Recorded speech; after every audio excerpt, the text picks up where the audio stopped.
balita, nais naman ng isang grupo ng kababaihan na buhayin ang kaso laban sa tumatakbong kongresista ng 1st District ng Caloocan City na si Dale Malapitan. Si Malapitan ay sangkot di umano sa pagsasamantala sa isang 16 anyos na biktima. Para sa detalye, balitaan mo kami George Bandola. Bubuhayin daw ng isang grupo ng mga kababaihan ang isang kaso laban sa isang congressional candidate sa Caloocan City. Ayon sa Women's Advocacy on Gender Equality, sinusuporta nila ang laban ngayon ng isang 21 anyos na babaeng biktima umano ng panggagahasa ng isang Dale Malapitan sa District 1 ng Caloocan.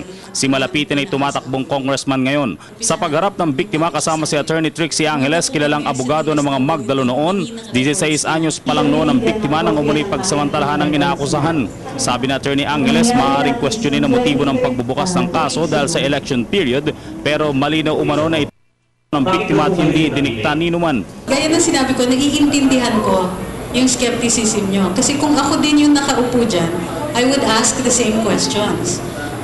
In fact, nung nilapit siya sa akin, I asked exactly the same questions. Tinanong ko, bakit ngayon? Ngayon lang niya nakita eh. Nakita niya nangangampanya eh. Nakikipagkamayan pa dun sa kalye, parang walang nangyari. Ano po yung binigay ninyong tulong? Support, moral support lang po. Walang financial, walang ano. Basta moral support lang po. Kung wala pong financial, ma'am, paano niyo pupubuhayin yung kaso? Ay, sila na pong bahala doon. Kami naman. Basta moral support lang ano namin sa kanila. Dahil wala din naman kami eh. Tumangging humarap sa kamera namin na mag-amang Malapitan na kasalukuyang kandidato ngayon sa Caloocan, pero malinaw sa aming pag-uusap sa telepono na politika umano ang motibo ng pagbubuhay ng kaso, gayong matagal na di umano itong na-dismiss noong 2011. Sabi ni Oscar Malapitan, handa silang harapin ang anumang layunin ng pinaniniwalaan nilang nasa likod ng pagbuhay na ito.